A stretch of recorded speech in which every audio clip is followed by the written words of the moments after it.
Okay, so right out of the gate, the first thing I'm gonna give this chapter praise for is that 2 page spread at the beginning with everyone coming through the portals and gathering around Midoriya. Obviously, like it's the event. Obviously, the Avengers Endgame inspiration there is very much present, just with that spread. But honestly, I'm not complaining because I am a huge sucker for the big sweeping hero rescue type shots, and even more than that, I really loved that Sero and Aoyama got the emotion, kind of some of the emotional focus in this chapter. Like Aoyama is pretty much on the nose, and how in the same way Izuku helped him when he was at his lowest point and thought he was the worst villain on the planet until Izuku offered him his hand.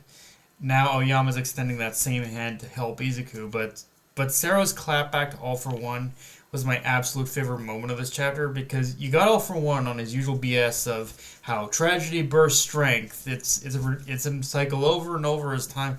It's a cycle as old as time itself. All that shit, and then you got Sero coming in saying, "Yeah, I don't know about that one, bub. I'm not motivated by some tragic past. I was just trying to get by in life and keep myself from failing the next exam." You gotta love Sero for having the most mundane of motivations, and it's actually, but actually, and it actually be relatable. Saying if it wasn't for all this world-ending shit, he'd just be at home studying. Like man's got his priorities right, and he's not wrong when he even pushes back at anyone that anyone would live happier not having to go through tragedy, or at least not the kind All for One espouses. It's like, yeah, it's it's one of those things where it's one of those little moments where Sarah really shows the Spider-Man and the Spider-Man influence with his character.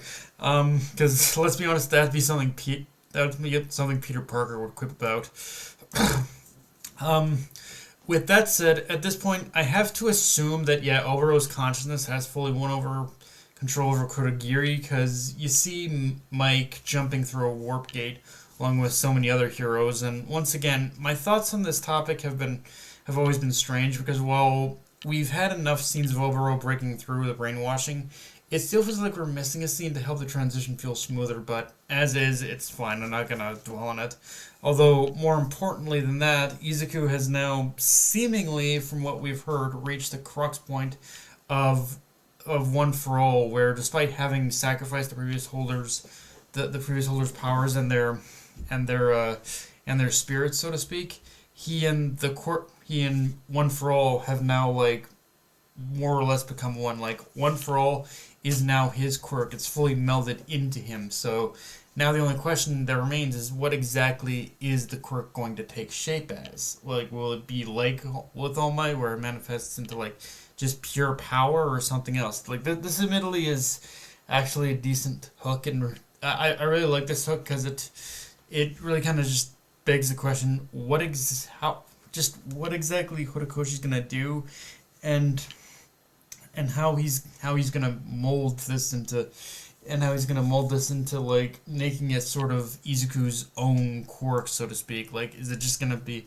like it's kind of the thing that is this new molded quirk going to be any different than what we've seen, or is it going to be just the exact same thing that All Might's been doing up to this point? I imagine there's going to be some difference. It's just a question of like, okay, what exactly is it's one of those things that really buggers the question. What exactly is Horikoshi cooking up here? Like, what exactly is gonna happen here? What exactly is he planning with this? Like, and I'm just curious. And I honestly, I really would have liked if we actually got to see.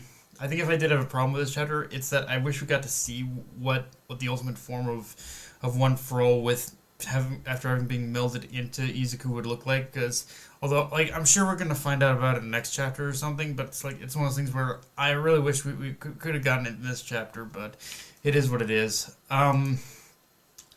And yeah, I'm not gonna lie, that final moment of Aoyama and Aizawa carrying Izuku forward, pushing him to continue, I can't lie, did feel like a tried and true early MHA moment of pushing past your limits, never giving up, keep pushing forward, all that jazz. Like that ending is like an Izuku moment that honestly we haven't had in a while, only made better by the fact that he's only wearing a fucking t-shirt underneath a tattered costume. Like he's fighting in a mix of he's at this point he's running his whole body's running on a mix of pure instinct, adrenaline, and just pure gumption of just hoping he can make something work. And I kind of just love those moments where Izuku is just like is running on pure fucking adrenaline, nothing more. He's just got either where he doesn't even probably have any other, maybe even doesn't even have any other options left. He doesn't know what his next move is gonna be. He's just like, okay, I'm gonna wing this fucking shit.